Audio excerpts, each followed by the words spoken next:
why you gents are interested in our event in DC, what attracted you to it, and so on. I know it's not the copious amounts of money, but maybe if we start off with yourself, Paul. Well, when I started this YouTube thing, I decided that wherever possible, I would have a disposition to say yes to things. And of course, Marcus, we met online, and then we did the Ireland thing with my trip to Europe, which was great fun. And I met Joe with his Just for Joe channel, and you guys said, "Oh, why don't you come to DC and do something?" And I thought, let's see if it fits. And like I said, I have family on the East Coast, and so it's a good excuse to get to the East Coast, and a little jaunt to DC is not a big deal. So, and of course, I'd spoken with Michael before, and we're sort of swimming in the same channels, especially around sort of the Grail Country channel. And Spencer I'd heard about before, and I'd watched some of his father's stuff on Daily Wire. And so I thought, no, it'd be fun to talk to these guys too. So why not? Why say no?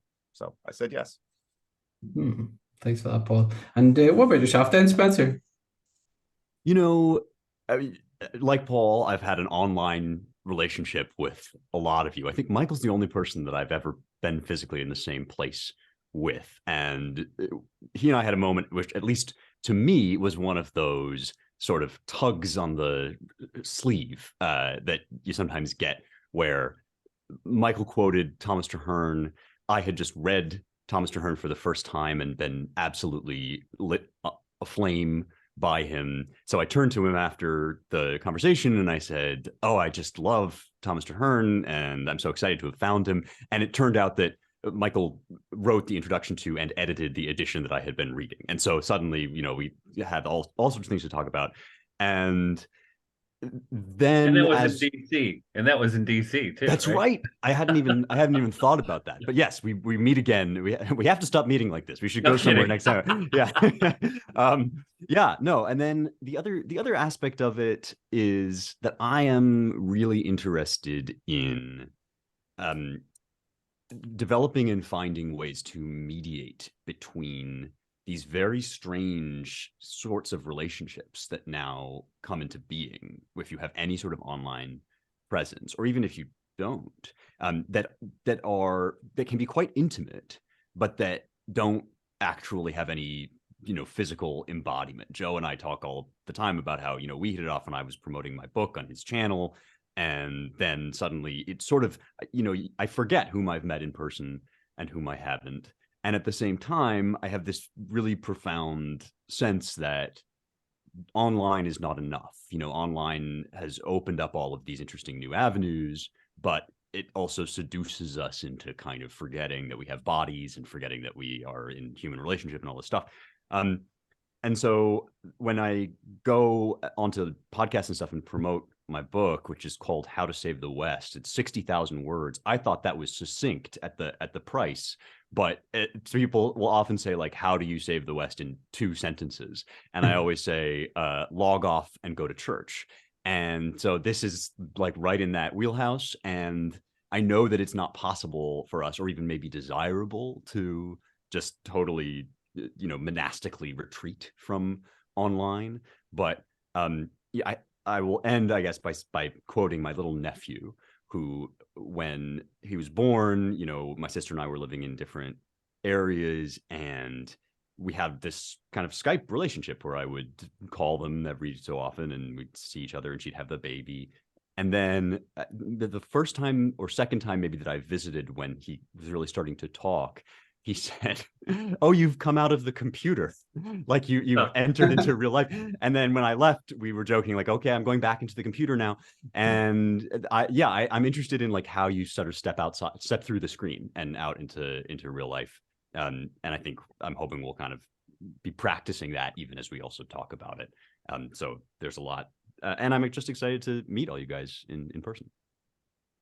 Likewise, thanks, Spencer. And that's one thing I really appreciate about Michael's work too, in this kind of emphasis on alternative modernity. We're not sort of just retreating to nostalgia or anything, but we're not succumbing to the dark sides of modern technology and so on.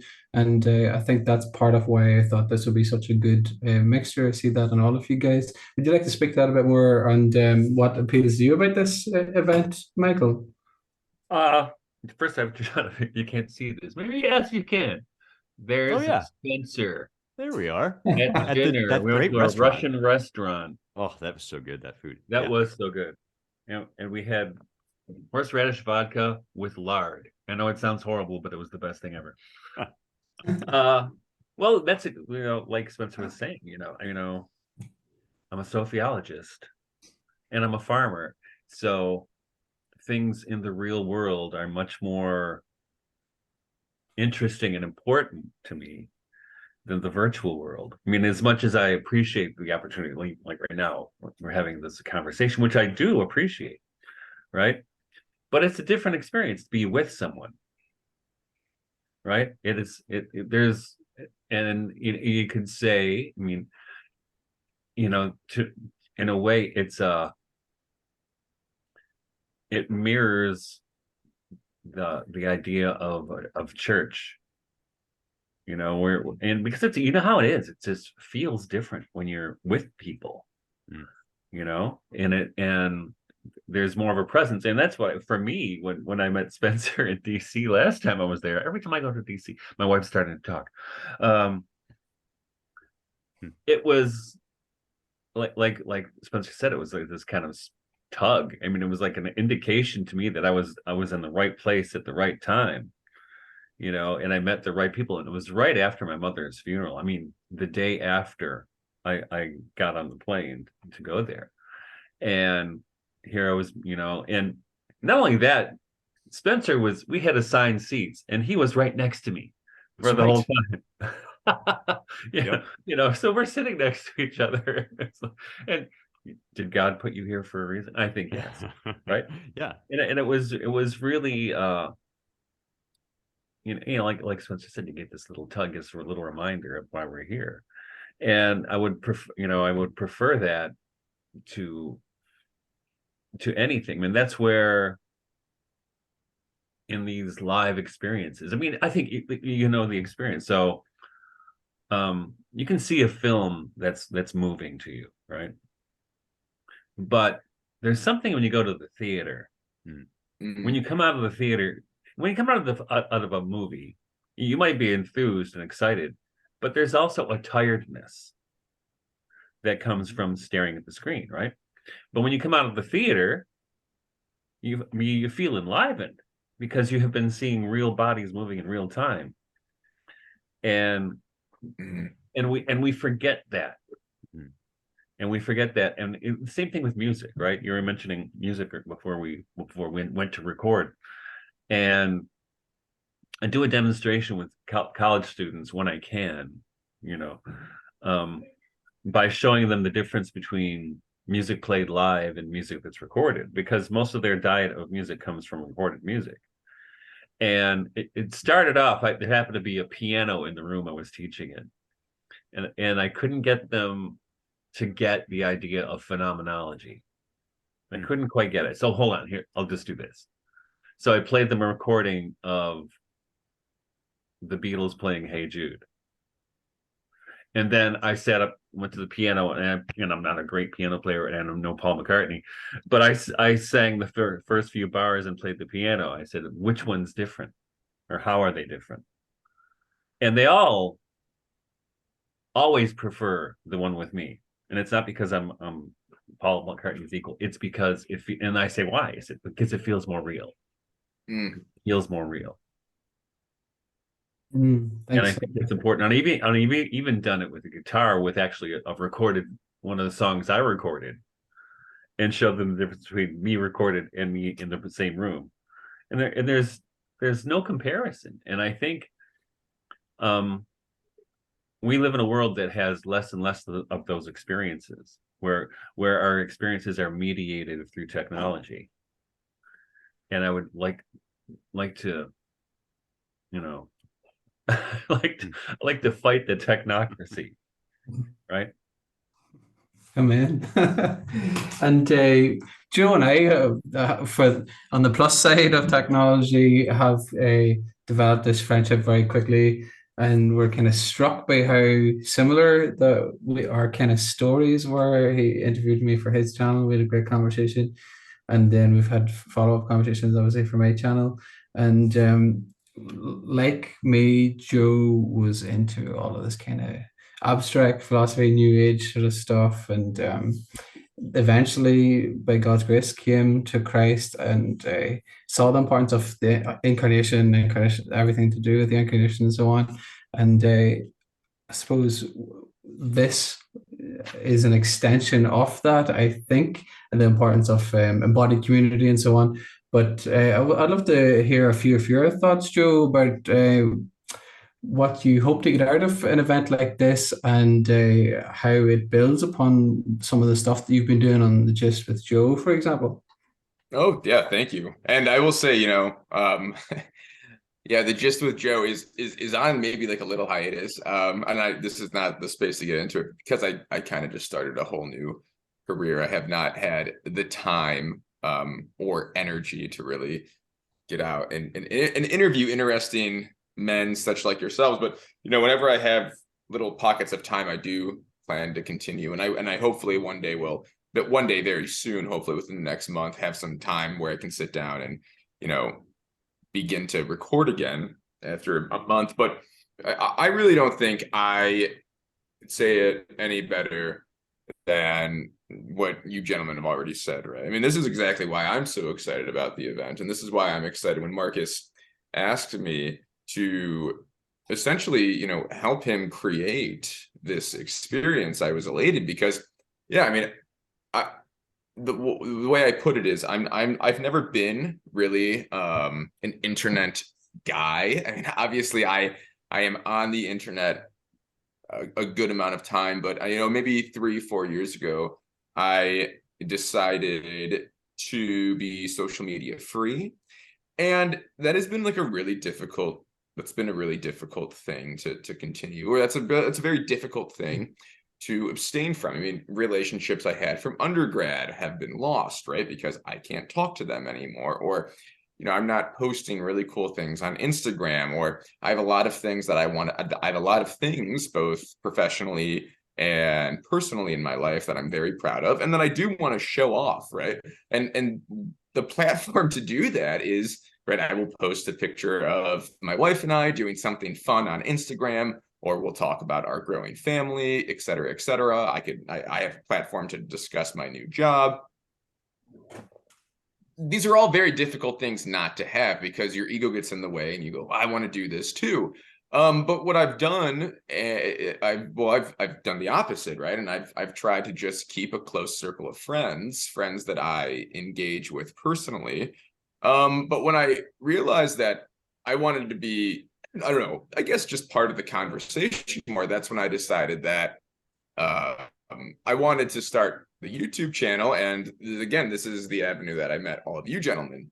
And it's been great. And it's actually showed me. So before I kind of was the extreme. I was like, well, we shouldn't have social media at all, right? And it's a hindrance to our life. And by my YouTube channel, by meeting all of you, and specifically speaking, the friendships that I've created with Marcus and Spencer, and how they're actual like real friendships. Like these aren't just, we're hopping on and we're playing, video games for an hour and a half and then we're hopping off. I mean, no, I talk to, these individuals on a daily basis for, With that being said, I've learned that the internet is obviously a very valuable tool. And without the internet, we would not be doing things like this right now. I mean, Marcus is in Ireland, Paul's in California, I'm in Ohio, Tennessee, Michigan, respectively. But again, because the thing that unites us all is Christianity, right? That would be I'm sure we'll get into other commonalities that we have, but I think the most important commonality that we have is that we are all together in Christ in some way. And because Christianity is, right, incarnational, it is our task as Christians to, create and to make more vivid the incarnational truth that Christianity has. So getting together and holding events and taking time, scheduling time throughout all of our busy year, right? I mean, our year is probably booked with things, and we've scheduled this months in advance. But to actually say, I'm going to take out time and effort, and I'm even going to spend money to get to a particular location so that we can all meet each other and join each other in community, I think right there in and of itself expresses how important it is that we connect physically with one another. And that's why I'm just so excited to have this event. Excellent. Thanks for that, Joe. And when looking at this big picture, I thought, whilst we're quite an idiosyncratic bunch, I think, and I was discerning some key trends, some of which you've just hinted at. And I think with Spencer's book, I thought that might be a good place to look to explore some of those commonalities that you're speaking about, Joe. So in your book, How to Save the West, Spencer, which you and I spoke about with Jonathan Bajot, which was amazing. But Jonathan's so funny because he, one of the first things he says is, "Oh, obviously I haven't read your book yet, but I always thought that always cracks me up. But we never got to go he had through such it. intelligent things to say about it. For Oh, never having read 100%. it. Yeah. Yeah, exactly. So that just, I think, speaks to the point that we're exploring these common spaces. But that was such a productive conversation, and you getting you together with people like Paul would really work. And I think your conversation recently kind of vindicated me in that too. But I thought it might be cool to maybe we can go in different directions, but that might be cool to map on to your book and see how that pertains to this little corner of the internet as is talked about and so on. So we've hinted at this crisis of reality. So we talk a lot in this little corner of the internet about the meaning crisis, but you speak about 5 major crises, and one of them is that crisis of reality where the virtual world almost becomes a simulacrum for these embodied communities and so on, and we perceive people as their little avatars. And Joe mentioned this Instagram kind of lifestyle, whereas you're only seeing the positives of someone's life, and whenever it comes to that extent, you're not actually seeing reality. Maybe I'd like to speak to that, and I'd like to then jump into some of the pastoral implications of that for Paul, and then hear some of Michael's thoughts too. Does that make sense, Spencer? Sure, absolutely. It's funny because as I was listening to each of you talk, and even as sort of I was listening to myself, I was struck again with this thought that the real, what is real, is such a palpable thing for each of us and so obviously desirable. I mean, Michael, when you were talking about that specific sense of sluggishness that descends over the eyes after a long period in front of a screen, even if the content that the screen is mediating has real value, is rich and significant. The difference between watching Denzel Washington do Macbeth very beautifully on the screen versus going to the RSC or even just to your local theater. I was reminded again that, for me at least, the idea of the real is urgently important and also resists the kind of neat philosophical definition that people like me are typically quite comfortable with. And anything that you come up with to nail it down into a sort of Platonic or Aristotelian syllogism always fails to fully capture quite the qualitative aspects of what you're looking for. That maybe the best way to make a distinction between real and unreal, or more real and less real, is to do what you were describing, this sort of phenomenological approach, that listen to this live music. And we all know that somehow, on one level, of course, everything that we're doing right now is real. It is really the case that I am sitting here in front of my phone talking to you guys. And I believe that you are real on the other end of the line and all of those things. And yet there is some sort of fissure or intervention that's going on between us that we don't get in person. And so I was sitting here and thinking about, my book begins kind of with a little essay that takes you from Zuckerberg's metaverse to Plato's cave, and it's supposed to illustrate that this is a perennial temptation and a perennial problem to just try and seize control of an illusory reality. And I guess one thing that, now that I'm talking through this and thinking about it with you guys, one way of talking about the real is to say it's the thing that you can't wish away, right? It's that it has some aspect to it that is not responsive to the mere will. It is possible to will and then execute changes in the real world, but it's not possible simply by wishing it to restructure reality. And one thing that online seems to me to do is tempt us with the illusion that we can actually change sort of the way that our universe, at least, is structured with increasingly small gestures of the will, with a press of a button, right?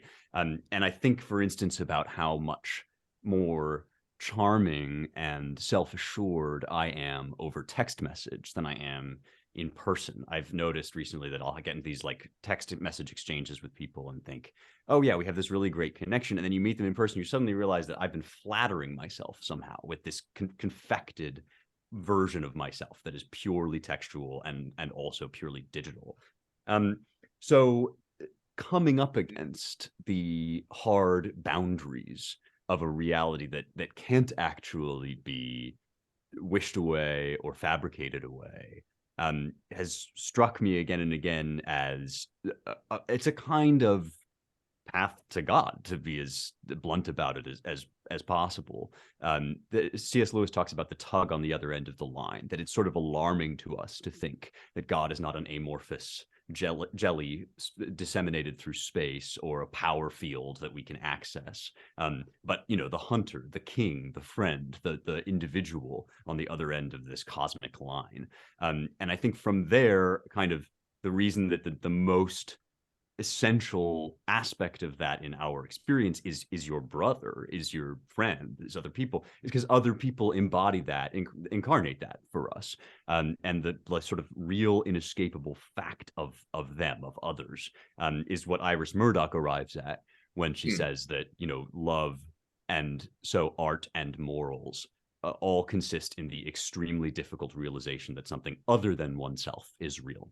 And that being forced to confront that reality again and again is maybe the thing that's most kind of come back to me that I've wanted to dwell on more since writing that book, and thinking more about it. That it's the inescapable reality of other people that seems like most needful to recover or remind ourselves of in this hyper digital environment. Absolutely. Can I? Oh, go ahead, Marcus. I'm so sorry. No, jump in there, Joe. No, I was resonating with what you were saying, and I'm thinking about it. So I people who don't know, I have a young family, right? And so I have a 2-year-old at home, or he'll be 2, and he's now and Michael and Paul, I think you'll know exactly what I mean, obviously raising your own kids. So now he's at the point, and he's been at this point for a couple of months now, where he knows obviously like what a tree is, right? So he can go outside and he can look at the tree and he'll go, oh, tree, or bird, birdie. But then when it's on the screen, or if he sees a picture of a tree or a bird, and let's say like he knows like what an actual real life bird looks like, right? And the cartoon birds, right, that he's witnessing don't look like real birds, but he can actually still understand that this is a bird, right? Or that the tree in the book that we're reading to him is a tree, even if it looks nothing like, it does look something like, obviously, but it doesn't look exactly the same way as the tree outside. And so I think it's so interesting, and I might be missing the mark on this, but I do think it's very interesting that how quickly, maybe just because that's how it's the only way we can exist in the world, but how quickly we can lose, right, the understanding of what is truly real. So like my son can truly say he can truly understand what a tree is, but he also is able to sense that something is a tree. And like the picture of the tree is not actually a tree, right? It's just a representation of the tree. But he thinks it's still an actual tree. And it's just, what I'm trying to get at is it's just very interesting how quickly we lose and how quickly we can identify that which isn't actually real. It's just a symbolic representation of the thing that is truly real. And we've never taught him this, right? So this is like not something that my wife and I have said, oh, hey, this is a tree and this is a tree, but it's different. No. This is something that he just has innately done. And I just think that's so interesting that, well, it's just so, at 2 years old already, you can quickly, I don't want to say lose, because not losing, obviously, what is truly real, right? The actual tree itself, but I guess it just makes the waters a little more murky, right? May I? That makes sense. May I? So here's the thing, and this has been my anxiety about the internet for the longest time, because the internet or social media wants to turn you into an avatar of yourself, right? And that's the temptation to be.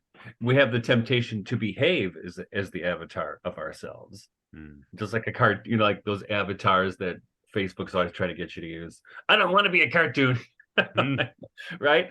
But that's the tendency. I don't know what that is, but there's a tendency to turn oneself into an avatar and to interpret other people as avatars as well, right? If you're talking about the real, I mean, this is the medium is the message, right? So this medium tends to do that to people. It's reductive in that way, right? And this is Marshall McLuhan knew this long ago, right? So the medium is the message, right? This is the containing box in the virtual reality. This is the step towards virtual reality, and this meeting we're going to have in DC, and anytime we get together in the real world, that's the kind of the antidote to that, because and it's interesting because now everybody here I met online except for Spencer.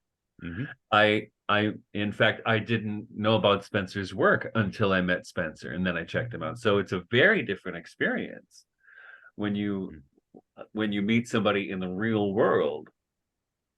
And I mean, and I think it's impossible to not project an aspect of our personalities, especially in the kind of informal ways of, whether it's a Twitter post or a Facebook post. That's only it's like a little sliver. It's not the being, right? And if we have the experience of the being, and this is the thing, and I think this is important to what you were talking about, Joe, with because I think what we're all stumbling toward is trying to describe a sacramental reality, right? And this is what makes life worth living, right? It certainly is, right? Whether it's whether it's friendship, whether it's love between two people, whatever, the arts. This is what I think Spencer really is into memorization of poetry, because it's not memorization, it's recitation. It's dwelling in the poem, right? It's and you have when you do that, you take on a different relationship to the language and to the person who wrote it, right? You dwell in it in a Heideggerian sense. You live in it, right?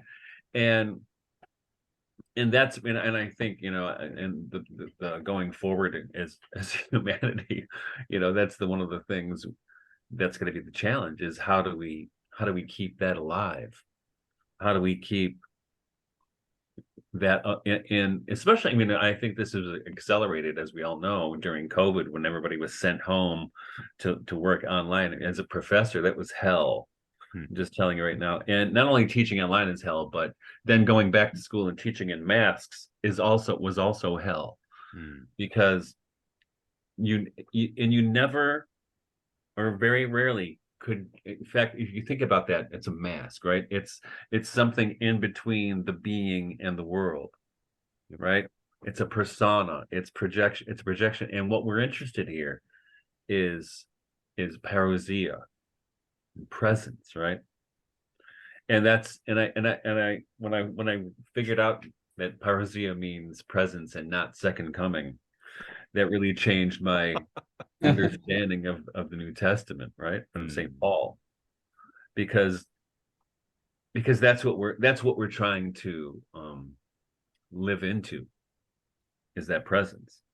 And this thing in DC we're going to do in a couple weeks, that's how I kind of envision that participation, right? As a participation of presence. Hmm. Thanks, Michael. And Paul, I'd be keen to hear some of your thoughts as a pastor on this topic specifically, whether that is, say, reflecting on your early work as a pastor versus now, some of the different challenges, some of the different possibilities. I think you've said in the past that don't call me your pastor like online, which I was almost tempted to do. And Not your internet pastor. There's no such thing. exactly. Yeah. No, it's good actually. I like It's that. like those farms on Facebook. Remember the Facebook farms? Oh yeah. Yeah. The little farm games that people would have. Yeah. But it's the tension that a number of you have already noted, that actually I am people's internet pastor, and I usually make sure I keep the word in there, because I lead with reminding people that your real pastor knows you not via a screen, but in this physical world. Yet part of what has been interesting has been that so I've been doing this internet thing for about 5 years. People through the internet will come and tell me things sometimes, not all, but that some of my in physical space membership won't. This is analogous in some ways to why there's therapy, and this will touch on your discipline, Joseph, psychology, where you meet, the therapist meets the patient, and you have all that medical framing around it. The therapist meets the patient in a room. It's not the therapist's home. It's not the patient's home. They're not, family members aren't there. The therapist likely has no knowledge of anybody else. There's a degree to which the internet and these screens are like that. Whereas with the people that are in my physical church, I have known them. I've been here at this church for 25 years. I know their children to a degree. I know their parents to a degree. I know their siblings to a degree. I know there's some of their coworkers. So it is a question of these boxes. Michael, as you were talking, I was thinking about the fact that one of the things that has developed in churches is that the church itself as a context also governs presence. When people come into church, there's usually a masking. And this is something pastors deal with all the time. They come into church and there's a masking. There's a masking of certain sides of their life that they don't want others in church to see or know about. They might have other communities that know about it, but they don't want the church people to know about it. And so one of the things that we are very adept at as human beings is this identity shifting, this shape shifting in different places. And so you have people who come to church and they're one way, in the business world, they're another way. Maybe they have a second family. And when I worked in the Dominican Republic, there was the one way to sort of always get at another pastor, if you really wanted to do him in, was accuse him of having a second family in Haiti, one in the Dominican Republic and one in Haiti.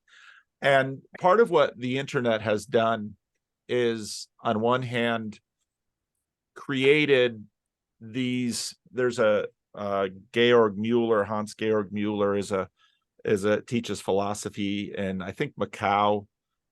He's got his own YouTube channel, and he talks about prophilicity, how what is happening on the internet with Instagram, with Facebook, with YouTube, is we are curating a profile of ourselves, and in that sense, we're continuing to segment reality, and in the process segment ourselves by multiplying our faces to all of these different arenas. One of the most interesting conversations I've done this year, which will probably come out in my channel over the next week or so, is with an Israeli who got into professional wrestling in middle school. And when he said that, it was like, what exactly are we talking about here?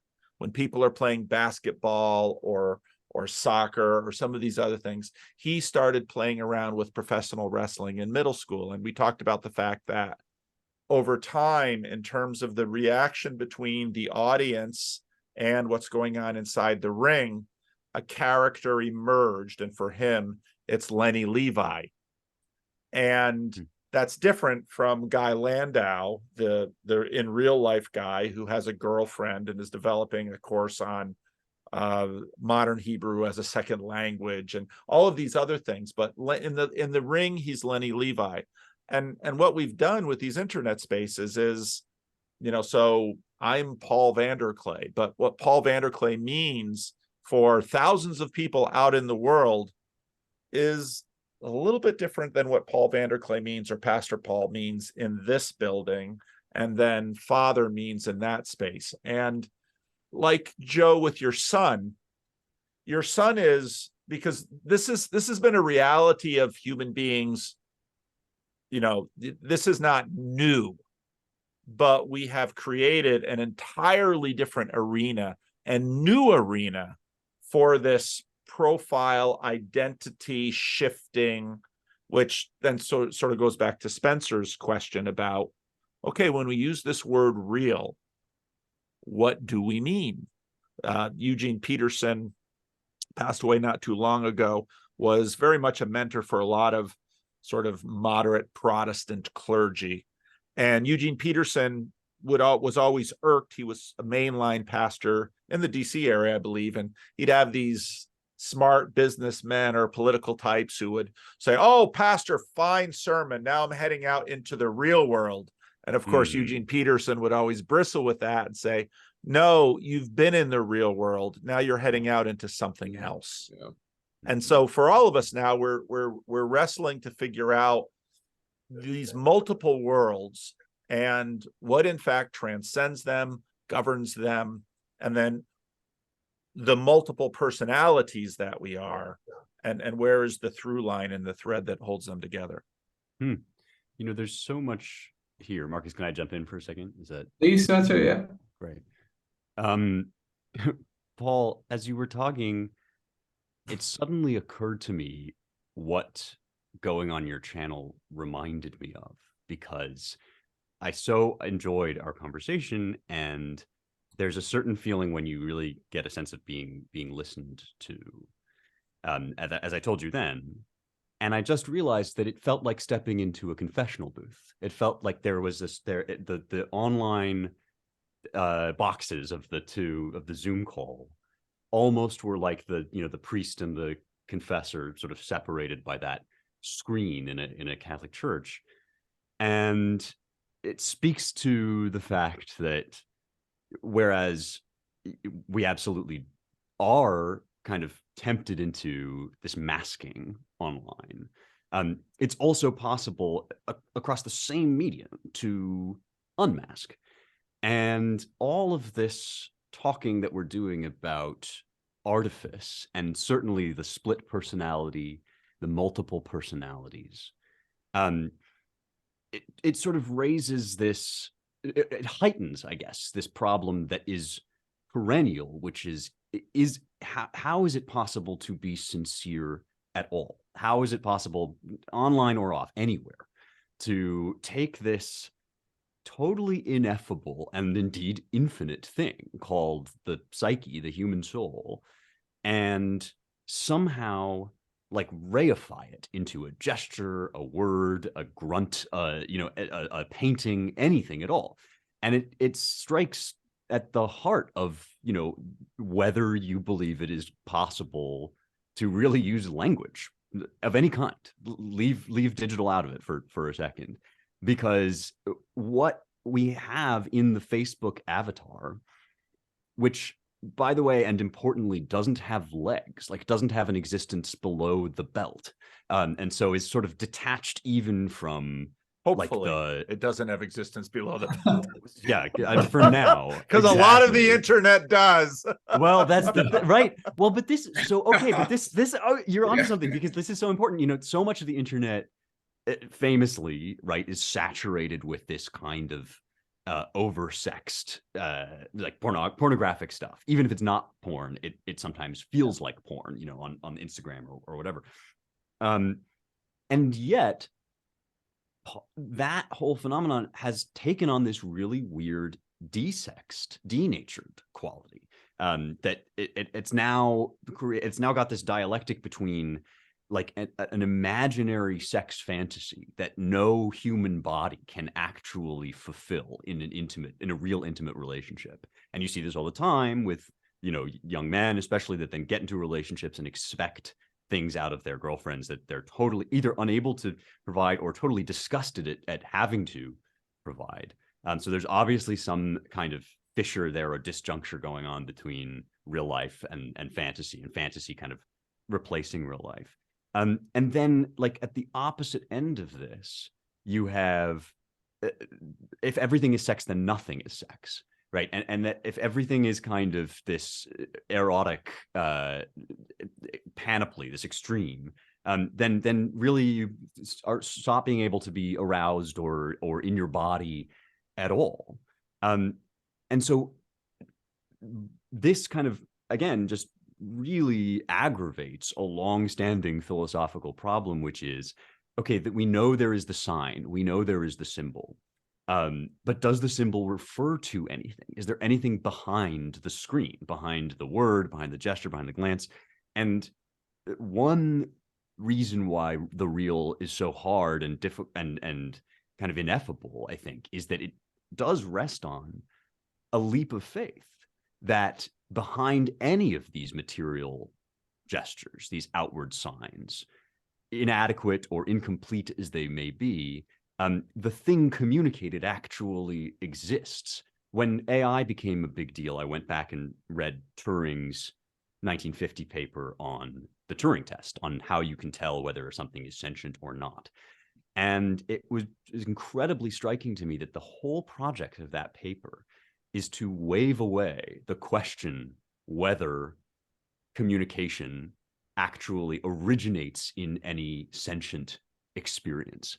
Turing's whole point is, if a machine can do the things that people do when they think, then it is thinking. And his central argument for this is that when people do the things that make us think they think, we don't actually have any proof other than the outward show that they are having the experience we have when we think. And so if we can't prove that here in this relationship, across Zoom, across a room, in an art gallery, why should we expect machines to prove that? And it seems like, to me, this is a perfect articulation of exactly the wrong way to approach the question, which is helpful in some sense. And you see this now all the time with people have no way of saying, of distinguishing between a machine that can pretend to think and another person that can actually think, because we've basically lost our faith that anyone is doing anything other than pretending, than putting up a kind of screen or artifice. And yeah, I guess I feel a sense of urgency about this precisely because if there is a leap of faith that people are having trouble taking, it's that there's something on the other end of the line, something behind the symbol and the signified. One reason why the pastor who says, no, this is the real world, or the Jonathan Peugeot who says, no, the symbol actually gets at something realer than the physical, the material of the symbol, which is basically Freud in inverse. Like again, flipping Freud and Turing on their heads and saying, actually, underneath the symbol is something that only the symbol can get you into, which is reality, full stop. And you have to kind of assert that in order to stay human at all, I guess. And one thing in my training, doing psychotherapy, was just how, like, my mentor over and over again say, you have to sit in the silence. You have to sit in the silence. So like when I have someone across from me, well, number one, so like when you close the door, and Michael, you were alluding to this, and Spencer, you said this, I think you were also touching on this. So yeah, like, online therapy is huge today, but when you actually invite someone in and you have the client and you have me in the same room and you shut that door, well, two things usually occur, okay, from my experience thus far, is that number one is that when you both sit down and you make eye contact, there's a silence that occurs. Whether it's like, and that ranges from honestly like 1 second to 15 seconds, right? Before before you have that Mexican standoff, right? And someone talks. That's number one. But number two, it derives from the first thing, right? And even if it's just a second, this is really hard because I never actually verbalized this before to anyone, but you both have this acknowledgement that the silence actually just created something. And again, it doesn't matter how long the silence was. Hang on 1 second as an airplane flies over my house. We can't hear it. I can't hear it. No. Oh, so even that, like, oh, that's good. Even that, like, the silence, right? I guess that right there was just a great example, right? So like you're preparing for something. So when the psychotherapist and the client have that silence, you acknowledge that, again, this spirit just came into the room, that you just created something very real. And if you don't have that silence, right, if you go up into the room and you close the door and you just automatically start talking, it's interesting that the counseling relationship automatically will look different than individual that you worked with where the silence was actually acknowledged, right? Because you, in some way, that's that silence, right? What you're actually acknowledging is that, for me, is that, okay, well, God, the spirit, has just literally entered this, or we've both realized that there is something real that we cannot necessarily verbalize. Right. And then it frees you and it makes you more open to having a more honest conversation. My wife and I always joke around about this. Might either be a testament to, I guess, how our marriage, and maybe that, we need to talk more. But my wife and I, because we're all married here, and so I'm actually just curious what your experience is with this. When we go out to a restaurant by ourselves, which is now far and few between, but when we used to go to a restaurant by ourselves, and when we have the date night, you can almost always tell how long someone's been married or that they're dating with how much talking they're doing while eating. So, my wife and I have not been married for long. We've been married for 5 years, which is by no means long, but we've also been together since we were 18 years old.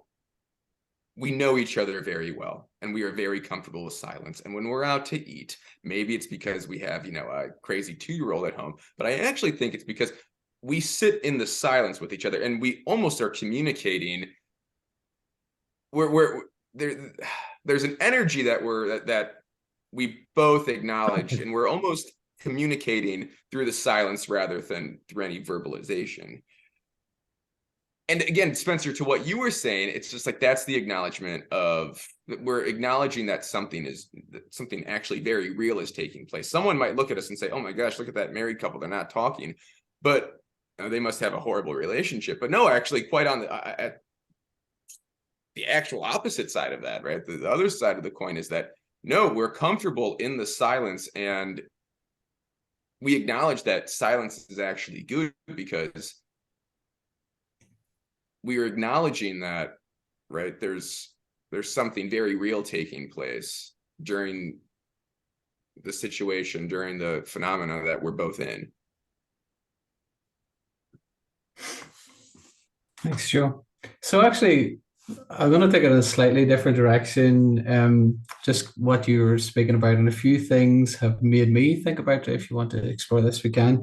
If not, that's okay. So, like you said there, I was listening to Stephen Meyer on Joe Rogan's podcast too, and he was critiquing figures like Hume and this notion that we're just the sense perception. There is no integral self. I think that's part of the problem with the transhumanist fiction, so to speak, that there's no coherent self, which makes sense. If there's no God, I think the Buddha is right, that there is no self either. And I don't know why one would bind themselves to an idea that there is a unified self or a soul or whatever. But obviously, the biblical perspective is that we are the snapesh. And I'm curious about that contrast between our Christian understanding and some of those other worldviews as it pertains to these very real things that we're speaking about. It's not just abstract philosophy with no practical significance. It's ultimately significant. And so in Spencer's book, he talks about this, the crisis of the body, for example. And I'm curious, how do we live convivially, as Ivan Illich talks about? So he uses this example, I think, of being convivial within limits. So the car came along and life became better in some ways, but so you could move more quickly, but then eventually you had so much traffic that it slowed down, so that you want to get this balance of kind of conviviality and so on. And I'm curious what a convivial Christian life lived through the body. So we are those personas that Paul was talking about, and Roger Scruton is really good in this, that I can't remember the German word he uses, but that part of ourselves can be real. But if we make it kind of like an idol of it, then it becomes hyper real. So I'm curious if any of you guys have any. Obviously, from a Christian perspective, I trust what God has revealed to us, that we are this unified person, this nephesh, embodied soul, and so on. But I'm curious about how we might understand that, why it's important. Does that make sense the way I phrased it, or does anyone want to speak to that? Yes. You know, last time I went out to visit my parents, my dad and I went on this walk together, and we were talking about artificial enhancements to the human person. So if you can put a microchip in your brain and get smarter, or if you can be faster. And you know, we're both relatively comfortable with the distinction between restoring a healthy function and maximizing or enhancing an otherwise perfectly functional organ. So if you're blind and then you have a machine that can make you see, that's fine. Or at least that's one kind of thing. And if you, however, are basically a average baseline human being with sight, and then suddenly you have a machine that shows you other wavelengths of light and therefore different colors, there's sort of a difference there. But then we got to talking about IQ, and I was toying with this problem that, you know, if you made me or somebody else, you know, 200 IQ points smarter, somehow I feel that my personhood would have been irrevocably compromised. That there would be you would have blown the boundaries off of me so that there was no longer an outline of Spencer. On the other hand, if you made me 1 or 2 IQ points smarter, my intuition is not really that I would be a totally different person. And this got me thinking about Thomas Aquinas has this concept of the inseparable accident, which is something that's not essential to you as a quality, that you can define or talk about a person without reference to that thing, and yet you can't actually extract that away. And I was wondering if Aquinas says that sex is this, that male and female are inseparable accidents. So it's not essential to your humanity to be either male or female. You can be either one and still be defined as a human, but you can't remove or flip one of them and retain the self. And I'm starting to wonder or worry over whether almost all of our accidents might be somehow inseparable, that it's our incarnate humanity, our embodied humanity, that sets the limits and the boundaries of us. And at least if those things are going to change, they have to change in a gradual and continuous way that has a certain logic, the way that a tree growing out of an acorn has a logic. And the only other thing that I have to say about this, which is not, I'm afraid I'm not going to land this plane. This is not, I'm not going to, resolve this into some neat package. But Joe and I have been reading this book, Meditations on the Tarot, together. And it's been incredibly challenging and rich and interesting. And one of the things that we, last night when we were talking about it, started to realize or arrive at is that this book has a whole kind of attitude about prayer that amounts essentially to stilling the monkey mind. It has a real resemblance to Buddhist or Zen meditation, and it often will freely make reference to yogic practices and all of these things that Christians are typically somewhat allergic to or suspicious of. And one thing I was saying is, the fundamental difference here between this and anything I've ever done as a mode of, yoga, meditation, or Zen practice, is that the point of emptying yourself out in this kind of Christian prayer is for somebody else to come in, that your personhood is not designed to be dissolved around the edges, but is designed to be filled up, fleshed out, and made complete in relationship with other minds.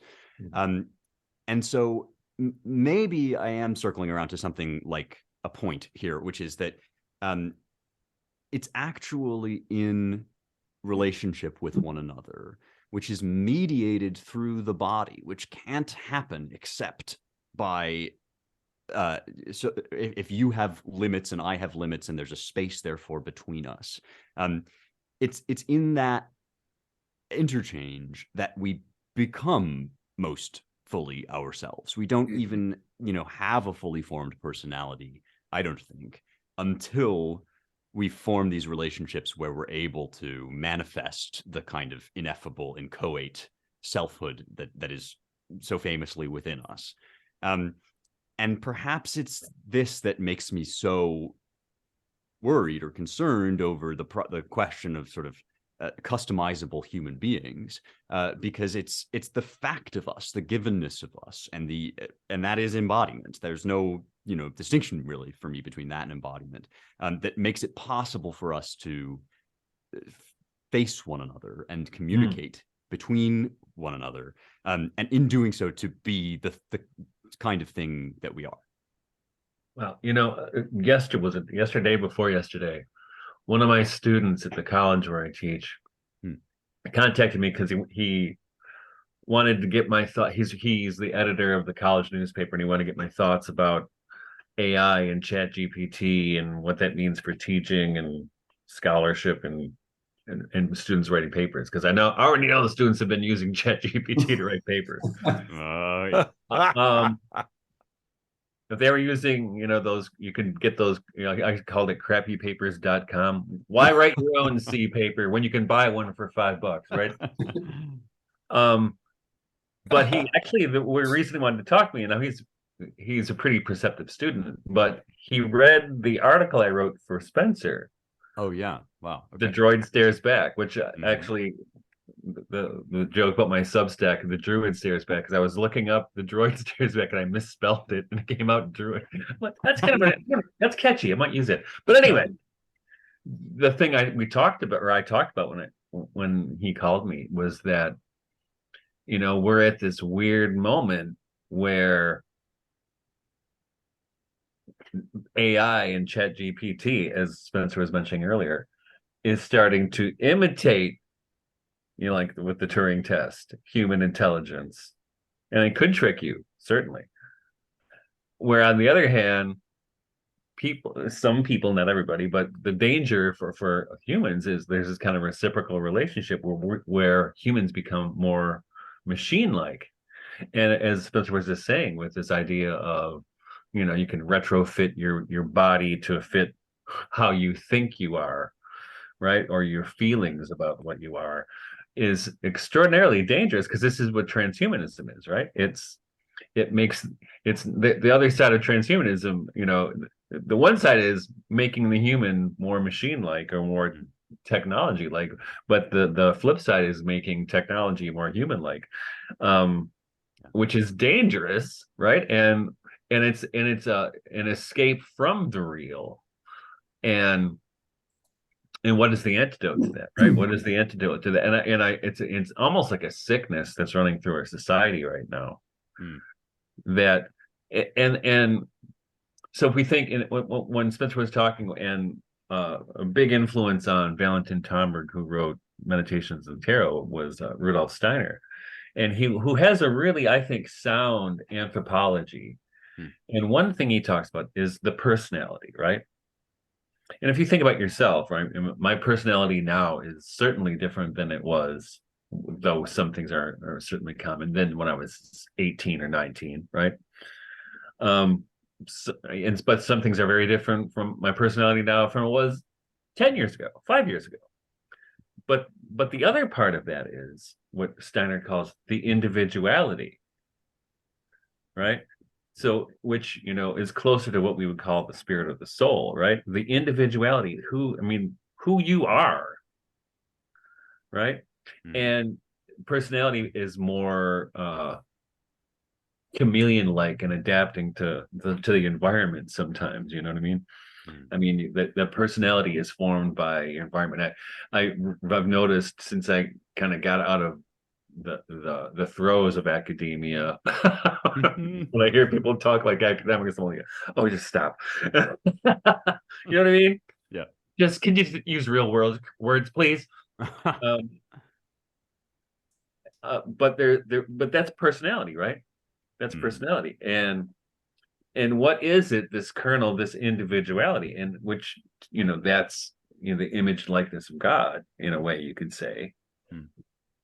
But it's also the uniqueness of the individual at the same time. So it's kind of a curious thing, right? So so that part of our being in which we participate in God. And Spencer was mentioning some of the prayer practices that Tomberg talks about in that book. But what was interesting for me, now my doctorate is in early modern English literature, in particular with religious literature. And when I was getting ready to do that and getting geared up for writing the dissertation, I decided I really need to do a deep dive in medieval English mysticism, because I had to understand the English religious tradition, because it's different. And when I was working on, in particular, the metaphysical poets like John Donne and Thomas Traherne and George Herbert, Henry Vaughan. But going into medieval English mysticism was really important, and in particular, the importance of the cloud of unknowing, which is very Buddhist-like in its way, in the way the prayer recommended there is not like we would think of prayer. It's a kind of deactivation of the intellect, right? So it's a prayer method that is almost like what do they call it, practicing the presence of God, right? It's that kind of being present, which is, for me, that has been probably the richest prayer experience of my life, is entering into that. And it's very simple, and because it's very simple, it's very difficult. But it also disables the intellect, right? Just like in phenomenology, the idea is to disable or to bracket our assumptions about whatever the thing is we're presented with, and to learn how to be present to the phenomena itself. We were talking last night. Yep, exactly. Yeah, no, go on. I think, go ahead. Just that we both found very striking in the first chapter of Meditations on the Tarot, the Yeah. passage in which Saint Dionysius is beheaded and walks with his head in his hands to his burial place of choice. And this is kind of an image of the sort of prayer, but also just engagement with the world that the author is advocating. And yeah, that like not that you're headless altogether, but that your head's not the one doing the leading. It's very interesting. So what I'm hearing is that we're going to be at our event. We'll come in and we're just going to be silent the whole time. Yeah, in this group, that's a fat chance. I'm not going to say a damn thing. Right. It's just absolutely no. I mean, we'll get in. No talking. Yeah. That's what it will be. Everyone's going to demand their money back. Not enough words. There weren't enough words. Oh my goodness. And do you have any key thoughts on that, Paul, that you'd like to share? Yeah, I just found what everybody said very interesting. It made me think of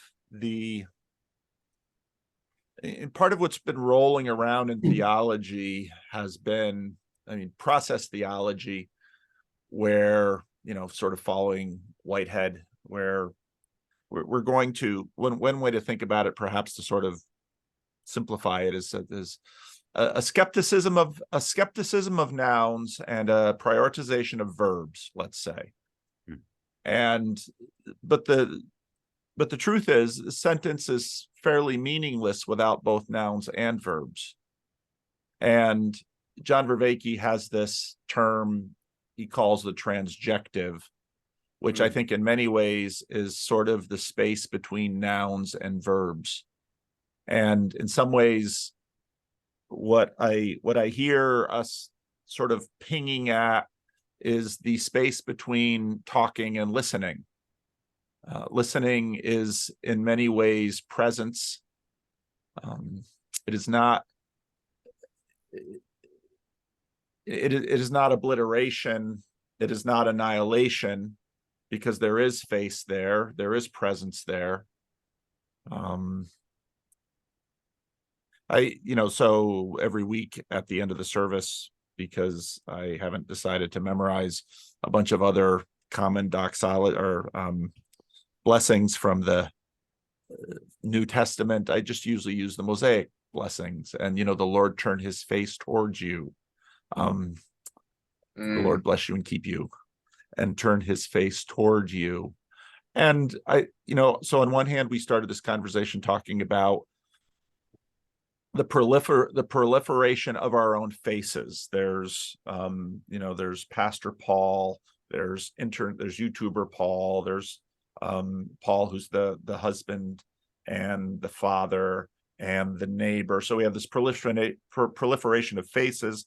We have this cultivation of prophilicity, cultivation of profile, in order to use our faces to affect the world in a certain way. But we've been talking now about faces that listen. One of the big pastorally, the silence of God and the problematic presence of God is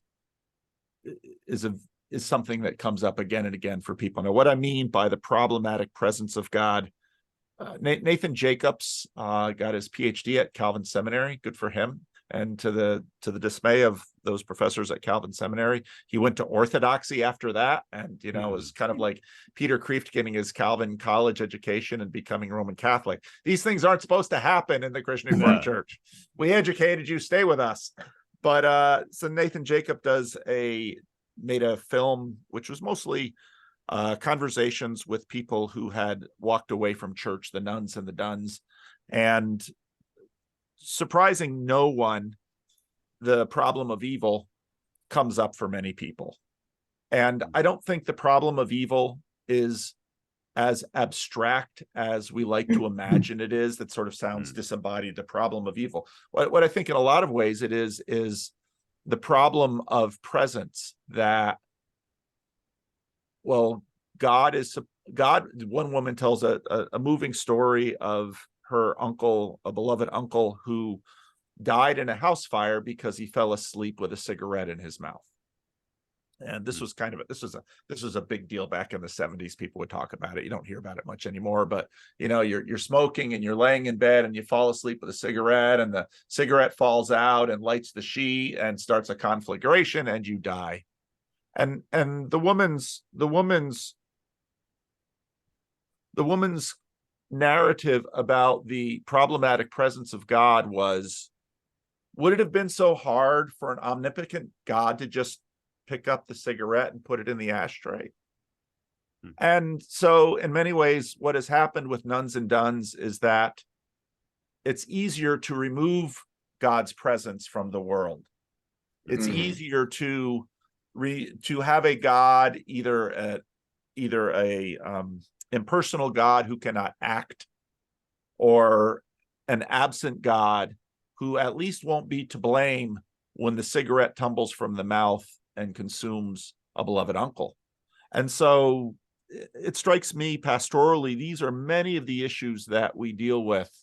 Okay, yes, I want God's presence, but what if, and this is always the problem in a relationship, when in a middle-class church, in a poor church, people come to the pastor hoping for help with a lot of practical things that can be helped without too much money or too much difficulty.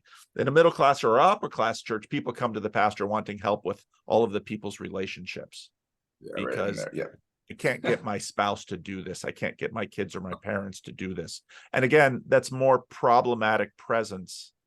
And so it's this in-between space between faces that in many ways, this is where we're sort of looking for agency, where we're hoping deliverance can come. Boy, you're reminding me. I met these Catholic educators at this bar after work kind of thing. They invited me. I said, I don't know what you want to talk to me about, but they got one guy's telling this story about this church festival where there's a contest where you fill like a tankard with ale and you see who can hold it out the longest, right? It's like an Ironman contest. And they're big tankards, right? And apparently there were these big muscular dudes, right? And they're holding it out and they get in 10 minutes and they start shaking. And there's this little skinny guy who pulls he's got his tankard out and he's shaking a little bit too, but he's in his other hand, he has his rosary, right? And so the guy's getting into this story and telling me all about this and saying, and so the skinny guy wins the contest. And I remember he was kind of mad at me. Afterwards, I said, well, too bad God couldn't do that about the Holocaust. God cares more about a beer contest than the Holocaust. I'm in the wrong place. Yeah. Oh, man. Huh. Yeah, I'm shocked. I'm shocked that didn't go over well, Michael. Clearly, there weren't enough rosaries in Germany. That was the real problem. Yeah, if they had rosaries. No, of course. It's coffee. It's coffee. Right. I think I almost went to one of those competitions once. In Texas, they have a beer festival every year, and we went, and there was one, but we kind of missed it because we were busy doing other things, probably drinking beer. Don't bet against the mystic. That's right. That's right. We should have brought our rosaries. Yeah, I'm thinking this stuff about the transjective. Paul, maybe this is already a feature of the discourse, so forgive me. But it does occur to me that Hebrew words have precisely that character, that they are nouns and verbs sort of interchangeably. I mean, it's not that they can serve any purpose at any time, but that the same root will transform easily from word to from thing to action. And that in general, one of the reasons why Hebrew kind of blew my mind in grad school is that it's such a good language for talking about God for precisely this reason, that on the one hand, God's actions are very much in time. On the other, they're always sort of complete at every moment and stand outside of time. And that, yeah, like easy answers to these questions of pain and presence and suffering are in some ways a kind of insult to the sufferer and to God. I mean, that it always feels that way to me, at least, you know, that when people come with this stuff, the immediate impulse is to make it okay. And that's the first thing you probably shouldn't do, or try to say it's okay.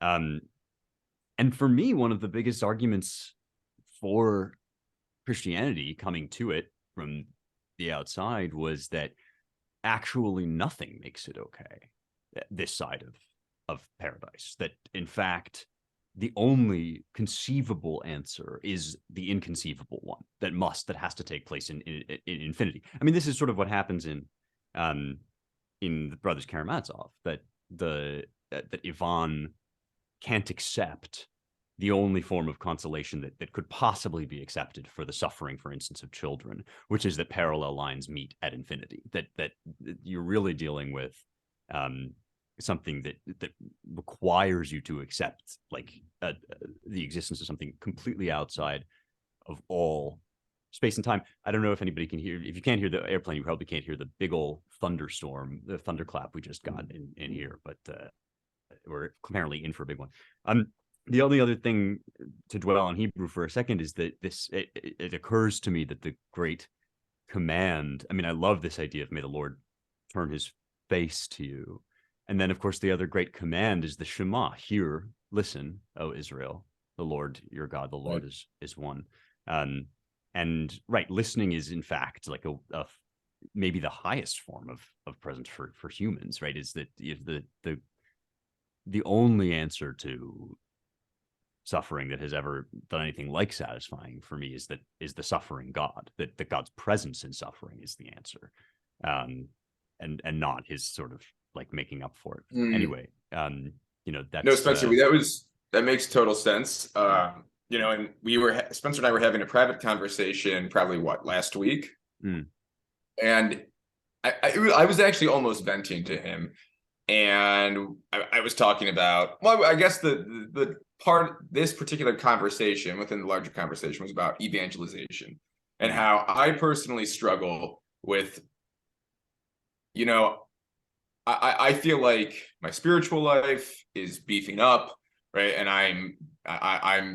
I feel closer to God than any other point in my life right now, but I feel guilty. I was telling Spencer, I feel horribly guilty because I don't know. And Spencer and I and part of it is actually because of our reading on meditations on the tarot. And I don't know, how do I properly evangelize these things to individuals? And I mean, you kind of actually told me what you were just stating now. You said something, I don't know if you remember this, but you said you just have to listen to them, right? That's the first step, is listening.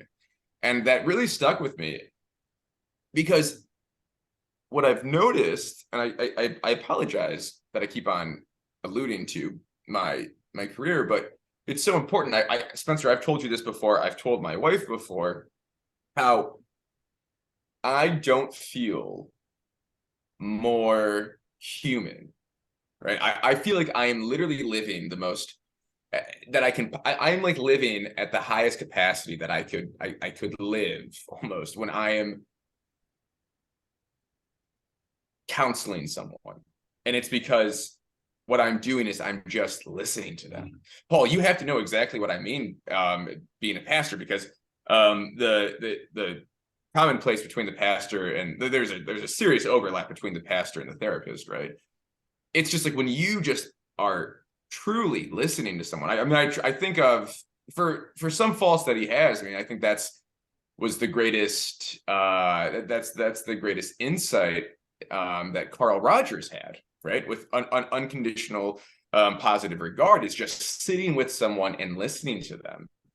And you don't actually have to, it's funny, like in like the psychological world, we call them micro skills, right? And it can be anywhere from making a meaning reflection to making a repetitive word reflection. But what Carl Rogers did, and truly what he still continues to do, is just sit there right? Let the silence happen and just sit there and just listen. And I've never felt, I feel so strong and so alive. And I feel like the best version of Joe during that counseling session, right? Because my phone's in my office. I don't have a worry in the world. And I say a prayer before I start all my counseling sessions, right? For myself and for the client. And I just listen, right? I tell God to give me his ear almost. And this is exactly what you are all describing in some way. And like I said, Paul, you have to know exactly what I'm talking about being a pastor. Yeah, well, that's a dirty little secret of pastoring, which is in most cases, you don't have any advice that you can give to people to fix what it is that they desperately want fixing. Most of the time, the best you can do is listen well and be with them in their suffering. Pain shared is pain divided. Joy shared is joy multiplied.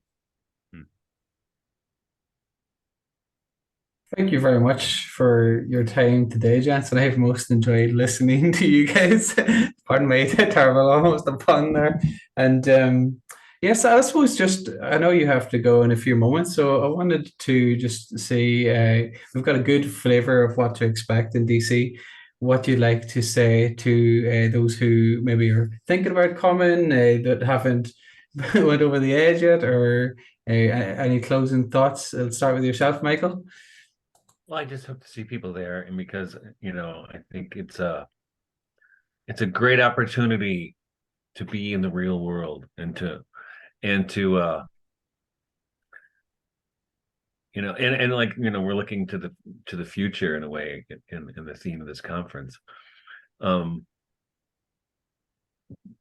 there is no future without a present and without presence, right? So I think that's an important thing. Thanks, Michael. Paul? Well, I started out saying I say yes to things. Well, it's not true that I say yes to everything, but I do say yes to things like this, which are about presence. And none of you were at the Chino event that we just did in Southern California. But what was so remarkable about that event, what people told me, because I asked quite a few people, okay, why did you come? Why are you here? What did you get out of it? And for almost all of them, it was exactly what Michael described, that these are people who had, been listening to myself or Vicky Pajot online.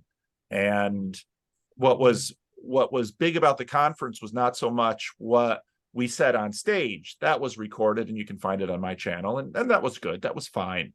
What was big in the event was the conversations that people were able to have with each other right away. And I just did an estuary. I just did my local estuary Thursday night. And again, same thing. And one of the women said, she said, I'm an introvert.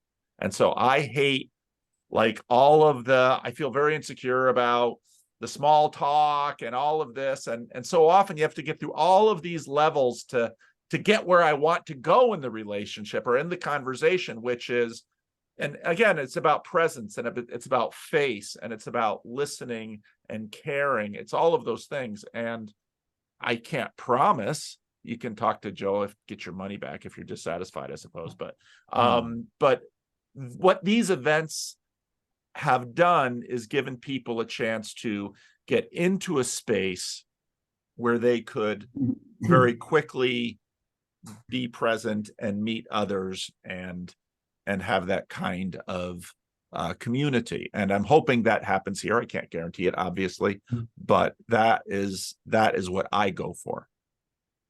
Lovely. Thanks, Paul. And yourself, Spencer?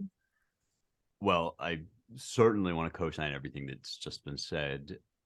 When I started my podcast, I found it very jarring to speak into a camera or into an iPhone or whatever, because, if you listen to podcasts, you may not kind of realize that on the other end, there's somebody with this kind of big gaping black eye staring at him. Or this metal, apparatus, this weird machine called the microphone. And it's at first extremely difficult or I found it very difficult to get natural, to be present in that mode until I realized that the secret is the eye, the camera, the machine, whatever. It's not actually the camera. It's not this black hole. It's somebody else making breakfast, wondering about their kids, thinking about what to do at school, up against some problem. And from then on, truly the best thing for me about making content, quote unquote, of any kind is just imagining myself in relationship with all these other people on the other end of that line. And so if you're, a listener to this stuff, or you've encountered any of our work and you're listening to us here now, I guess I'd just say, like, come to the table. Like, we want to meet you. We're in your ear a lot. And so you've invited us into your lives, and that makes us feel really grateful. But it would be amazing, to just see your face. And that's the value add here. That's kind of what I think we're offering is, come to the table and like, let's make this a two-way street. Beautiful. Thanks, Spencer. And yourself, Joe, the maestro? I don't have anything to say. I guess, I think everyone else said it perfectly. I hope to see, I guess, it's interesting because I do hope to see more people come.